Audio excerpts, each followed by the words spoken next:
Saudara-saudara yang dirahmati Allah, Allah Subhanahu wa taala berfirman dalam surah Al-Baqarah, A'udzubillahi minasyaitonir rajim. Bismillahirrahmanirrahim. La yukallifullahu nafsan illa wus'aha. Allah Subhanahu wa taala tidak membebani seseorang melainkan sesuai dengan kemampuannya. Saudara-saudara, lazimnya ayat ini dikaitkan dengan konteks ujian kehidupan, yaitu Allah tidak membebani kita dengan sesuatu ujian, melainkan kita mampu memikulnya. Ini adalah pendekatan yang memfokuskan pada pendidikan rohani.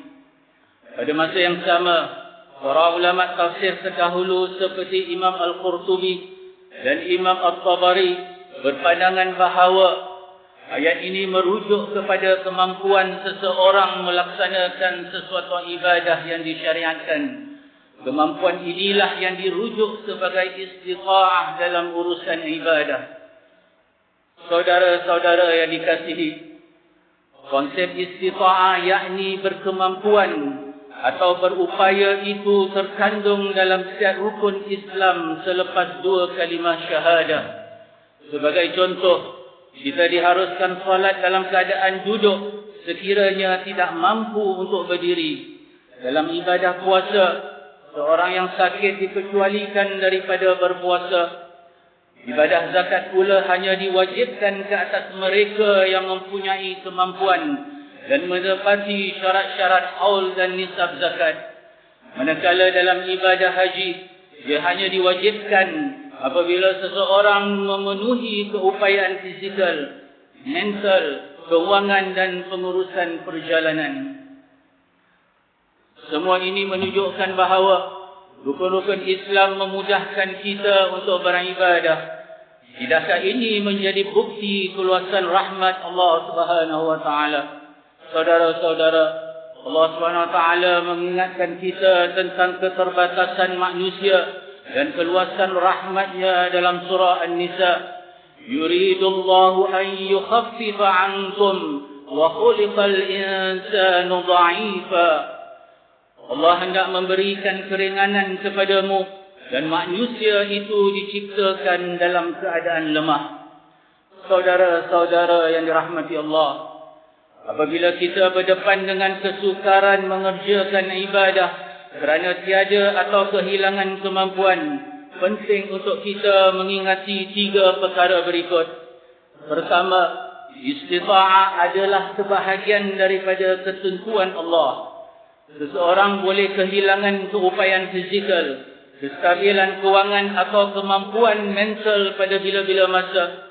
Sekiranya berdepan dengan ujian ini, yakinlah bahawa kehilangan istita'ah juga adalah ketentuan Allah.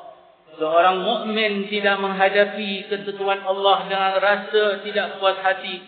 Sebaliknya dengan sabar, mensyukuri nikmat keupayaan yang pernah dan masih dimiliki, serta memperbanyakkan doa dengan penuh keikhlasan.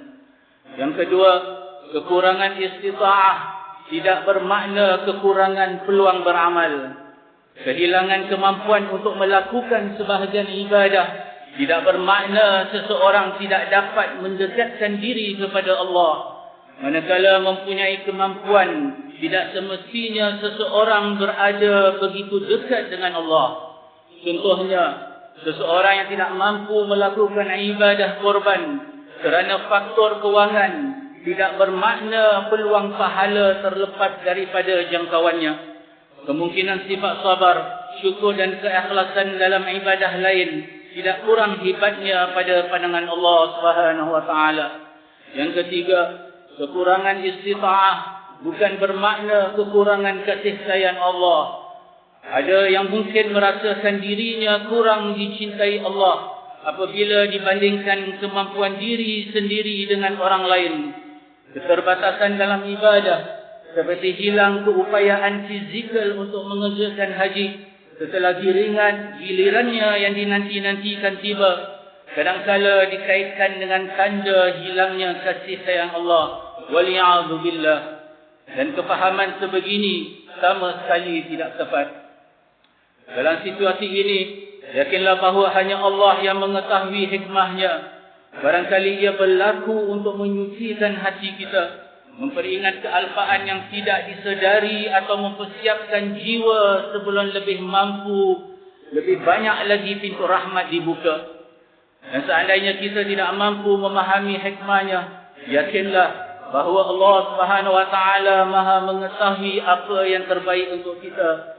Semua ini pada hakikatnya adalah tanda kasih sayang Allah yang sangat indah kepada kita.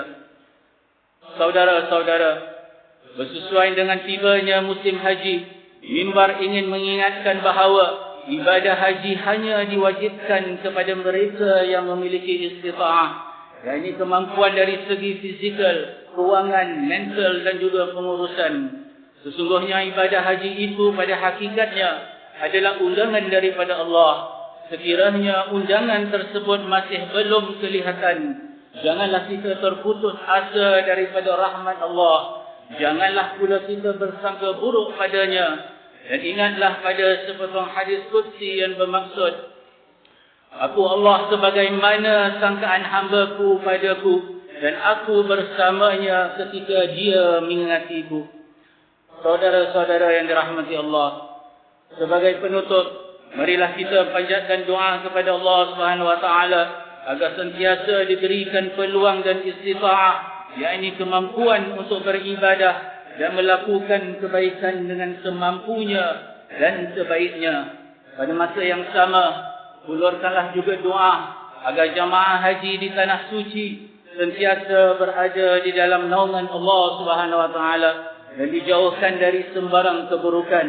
Akhir sekali, berdoalah juga kepada Allah Azza wa Jalla agar kita juga diberikan istita'ah untuk menjadi tetamunya di tanah suci pada satu masa nanti.